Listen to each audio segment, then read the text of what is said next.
다들 안녕하세요. 프로토 91회차 토신 정보방 환급 인증합니다. 당첨금은 세후 금액인 거 알고 계시죠? 다들 아시겠지만 한 경기 취소되어 당첨금이 반토막 났지만 그래도 당첨 모두 축하드리며 오늘 경기도 분석 시작해보겠습니다. 금일 첫 번째 경기 북한 대 카타르 분석 시작해 보겠습니다. 북한은 우즈베키스탄과의 원정 경기에서 1대 0으로 패배했다. 대등한 경기력을 보여줬지만 골 결정력이 부족한 모습이었다.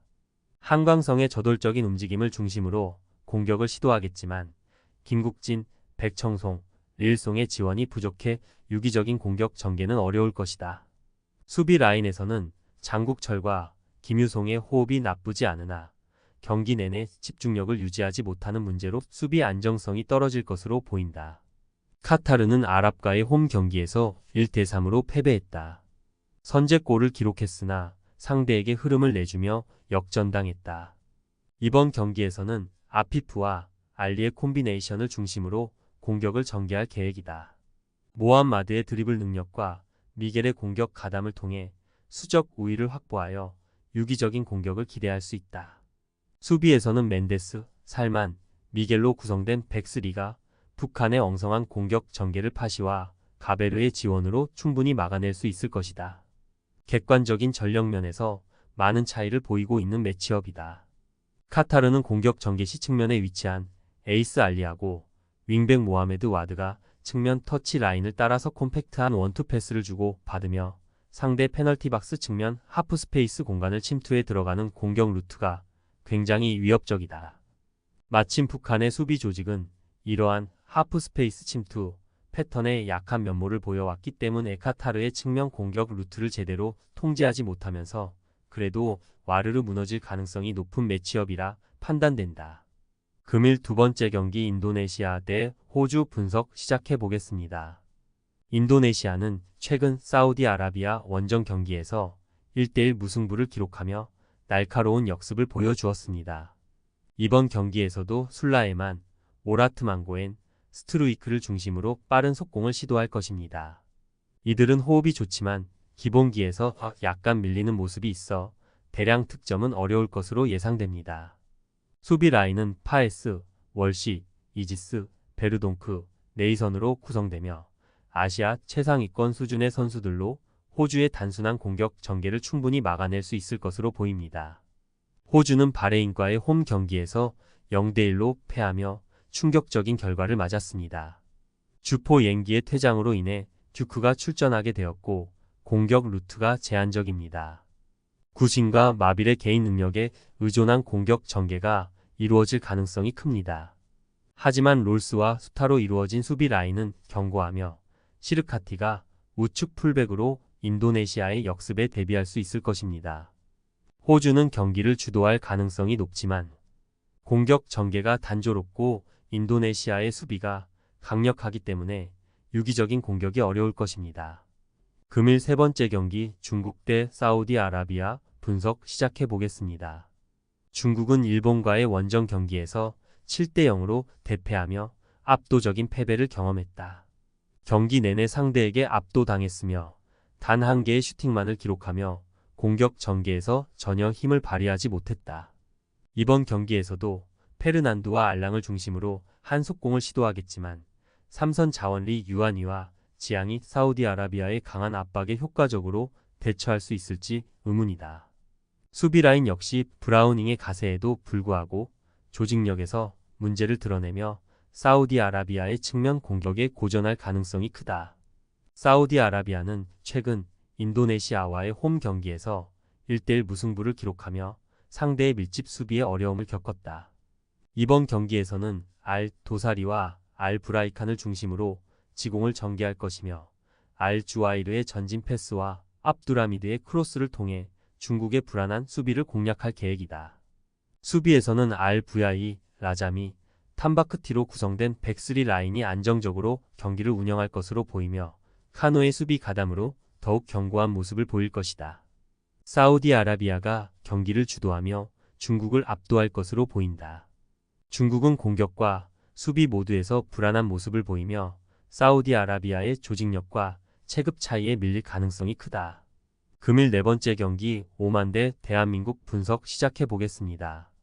오만은 4-2-3-1 포메이션을 주로 사용하며 공격적인 전개를 시도하지만 직전 이라크전에서 공격력의 한계를 드러냈다. 알 야마디는 경기에서 중심적인 역할을 맡아 팀의 공격을 이끌었지만 알 사브이, 알 무사리피, 알 가프리의 파괴력이 부족했다.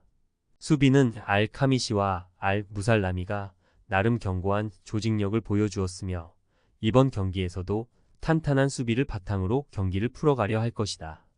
대한민국은 4-4-2 시스템을 사용하며 손흥민과 이강인을 중심으로 빠른 측면 공격을 선호한다. 팔레스타인과의 경기에서 공격이 답답하게 풀렸으며 이재성과 황인범은 상대의 밀집 수비를 뚫는 데 어려움을 겪었다. 서령우의 부상이 변수로 작용할 수 있으며 김민재, 김영권 조합은 오만의 공격을 잘 막아낼 것으로 보인다. 대한민국이 체급 차이로 경기를 주도할 가능성이 크지만 세부 전술의 부족으로 오만의 수비를 공략하는 데 어려움을 겪을 것이다. 양팀 모두 공격에서 효율성을 발휘하기 어려운 상황이라 무승부. 금일 5번째 경기 키르기스스탄 대 우즈베키스탄 분석 시작해 보겠습니다. 키르기스스탄은 최근 이란 원정 경기에서 1-0으로 패배했다. 밀집 수비와 역습 전개를 활용해 나쁘지 않은 경기 운영을 보였으나 체급 차이를 극복하기는 어려웠다.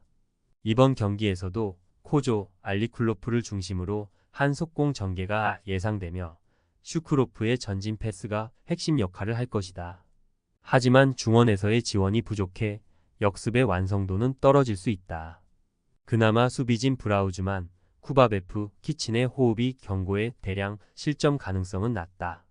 우즈베키스탄은 북한과의 홈 경기에서 1-0 승리를 거뒀다. 경기 내내 상대를 압도하지는 못했으나 중요한 순간에서의 집중력 덕분에 승리를 챙겼다. 마샤리포프, 쇼무로도프, 우르도프를 중심으로 공격을 전개할 예정이지만 이들의 개인 능력 외에 득점 루트는 부족하다. 수비에서는 아슈르마토프, 에스무도프, 알리쿨로프가 안정된 조직력을 보여주며 키르기스스탄의 공격을 충분히 막아낼 수 있을 것이다. 우즈베키스탄이 공수 밸런스에서 우위를 점하고 있으며 체급 차이를 통해 승리를 가져갈 가능성이 높다. 그러나 양팀 모두 공격 전개가 세밀하지 않아 대량 득점은 기대하기 어렵다. 금일 6번째 경기 팔레스타인 대 요르단 분석 시작해 보겠습니다. 팔레스타인은 최근 대한민국 원정 경기에서 0-0 무승부를 기록하며 촘촘한 수비 조직력을 보여줬다. 이들은 4-4-2 포메이션을 선호하며 실리적인 경기 운영을 기반으로 역습을 시도한다. 다바그와 알리의 골 결정력은 아쉽지만 테라마니니와 하메드의 중앙 수비는 안정적이다. 특히 하마드의 선방 능력이 두드러지며 이번 경기에서도 수비를 중심으로 경기를 풀어나갈 것이다. 요르단은 최근 쿠웨이트와의 경기에서 1-1 무승부를 기록했다. 선제 득점 후 경기의 흐름을 놓치며 페널티킥을 허용해 아쉬운 결과를 남겼다.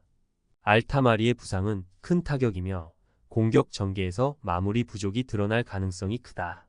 다합과 알 아랍의 수비는 안정적이며 3선에서 알 사시단과 알 라와 부대의 활동량이 팔레스타인의 단순한 공격을 충분히 견제할 수 있을 것이다. 요르단이 경기를 주도할 가능성이 높으나 공격의 핵심 자원이 결장하는 상황에서 팔레스타인의 견고한 수비를 돌파하기는 어려울 것으로 보인다. 양 팀의 공격력이 제한적인 만큼 무승부. 토신 최종 조합은 영상 아래 고정 댓글로 말 걸어주시면 토신 정보방에서 무료로 공유해드립니다. 제발 손해보면서 토토하지 말고 다같이 웃으면서 즐겁게 베팅합시다. 함께 하실 분들은 부담 갖지 마시고 편하게 말 걸어주세요.